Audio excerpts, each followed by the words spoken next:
and welcome to tonight's sleep story. Tonight I'd like to read you The Magical Tale of Cinderella by a vintage author.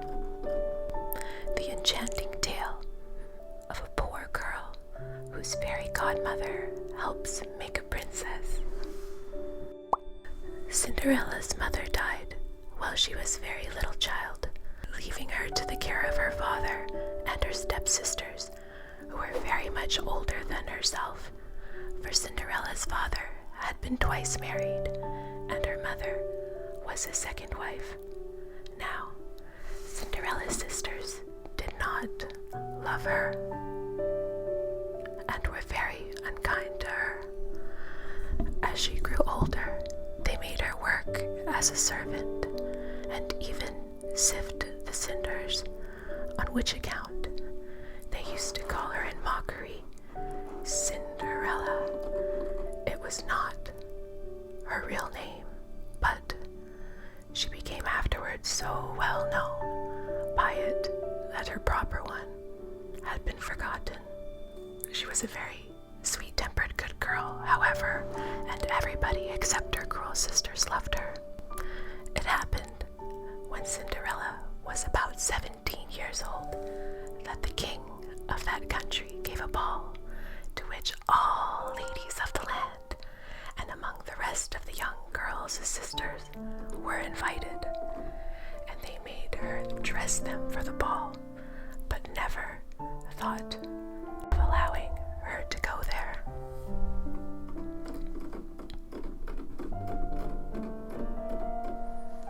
Cinderella, would you not be glad to go to the ball? Her sister said. Ah, said she, you're only teasing me, for I can't go there. You are right, replied they. It would make the people laugh to see Cinderella at a ball. When they were gone, Cinderella, whose heart was very sad, sat down and cried bitterly. But as she sat sorrowful, thinking of the unkindness of her sisters, a voice called to her from the garden, and she went out to see who was there. It was her godmother, a good old fairy. Also shall go to the ball, because you are a kind, good girl. Bring me a large pumpkin. Cinderella obeyed, and the fairy, touching it with her wand, turned it into a grand coach. Then she desired Cinderella to go to the trap and bring her a rat. The girl obeyed, and a touch of the fairy's wand turned him into a very smart coachman. 2 mice were turned into footmen, 4 grasshoppers into white horses. Next, the fairy touched Cinderella's rags, and they became rich satin robes trimmed with point lace. Diamonds shone in her hair and on her neck and arms, and her kind godmother thought she had seldom seen so lovely a girl. Her old shoes became a charming pair of glass slippers, which shone like diamonds. Now, go to the ball, my love, she said, and enjoy yourself. But remember, you must leave the room before the clock strikes 11. If you do not, your dress will return to its original rags. I approve of pleasure, but not of dissipation, and I expect that you will show your gratitude by obeying me. Cinderella kissed and thanked her godmother. she stepped into her coach and drove off with her footman behind in great style.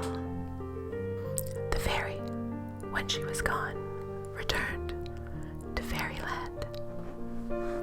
Cinderella was received at the king's palace with great respect.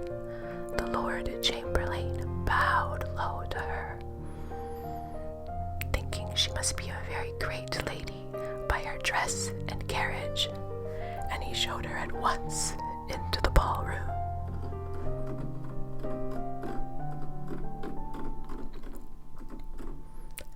She was so beautiful that everybody looked at her and wondered who she was, and the prince asked her to dance with him, and afterwards would dance with no one else. But she made haste to leave a little before the hour fixed, and had time to undress before her sisters came home. They told her a beautiful princess had been at the ball, with whom the prince was delighted. They did not know it was Cinderella herself, and she was amused to hear them admire her grace and beauty, and say that they were sure she was a royal lady.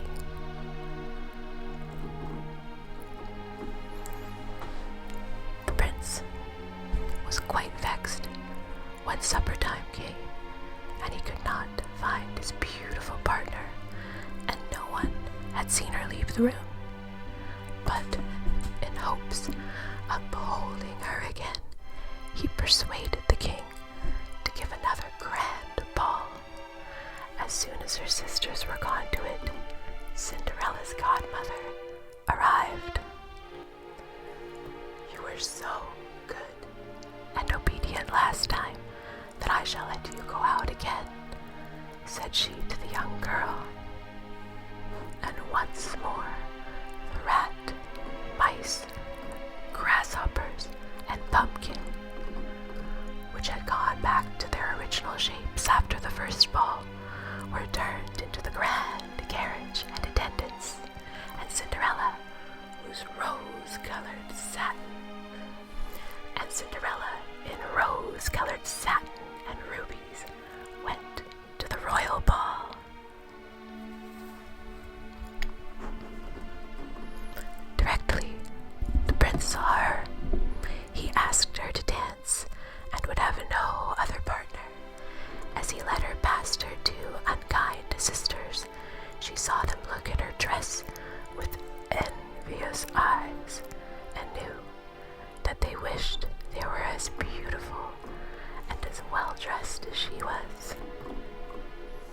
Again, the prince was vexed at the sudden disappearance of the beautiful stranger, and once more he persuaded the king to give a grand state ball. "I wonder if Princess Beauty will be there," said the sisters to Cinderella. "We must have new dresses, for she is so splendid. She makes everyone look shabby." Cinderella smiled as she helped them to dress.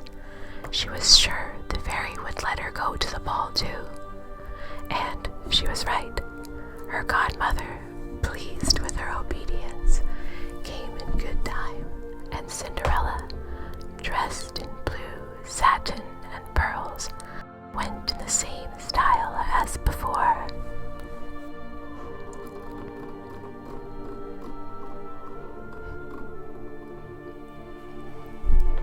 The prince would scarcely let her out of his sight, and Cinderella, who was getting a little spoiled by all the flattery she heard, began to think more of herself and less of the fairy.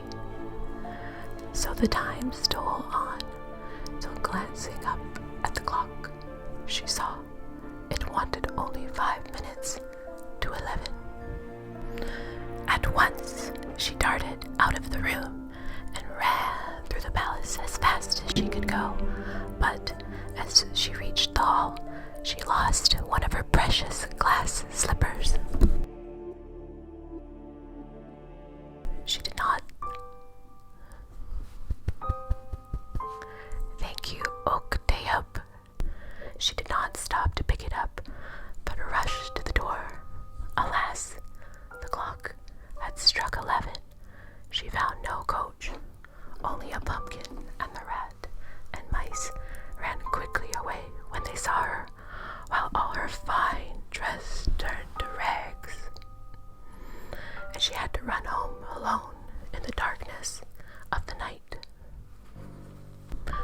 The prince was very much surprised when he missed Cinderella again, and leaving the ball, went in search of her. He asked all the attendants, but no one had seen her, and when inquiry was made of the porter, he said that no one had gone out of the palace except a poor, ragged beggar girl.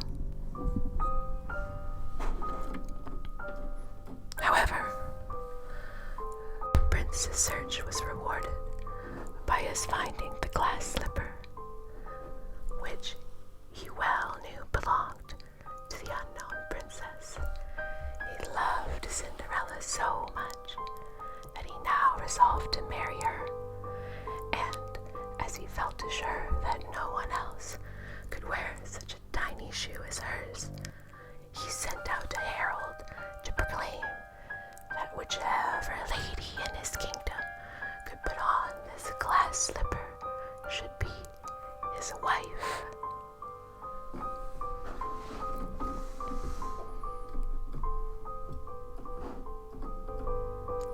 And all the great ladies who wished to be a princess tried to put it on, but in vain. Cinderella's sisters tried, but could not get it on, and then Cinderella asked if she might try.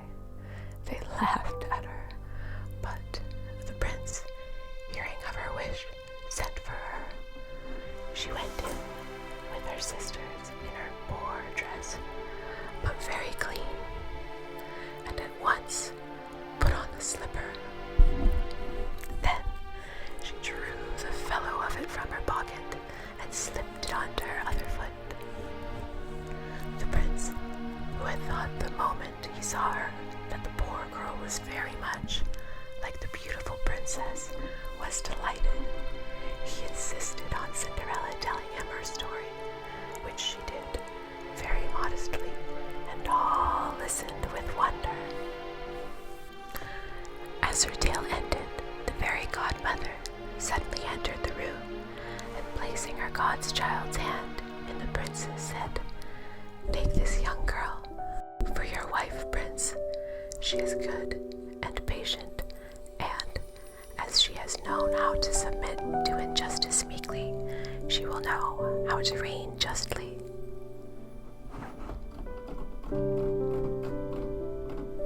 So Cinderella was married to the prince in great state, and they lived together very happily.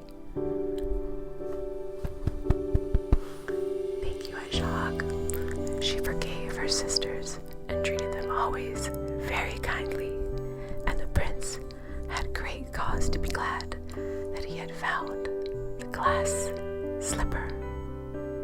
The end. I do apologize about the lagging internet. I understand, and can't tell you how much I love you. Thank you, Whiska Off. Thank you so much for following. I love you. I hope that you guys really enjoyed tonight's reading of the fairy stories. Please give my channel on Twitch a follow. That would mean a lot to me. And don't forget to subscribe to my YouTube channel. And I'll see you again in the next video. I love you so much.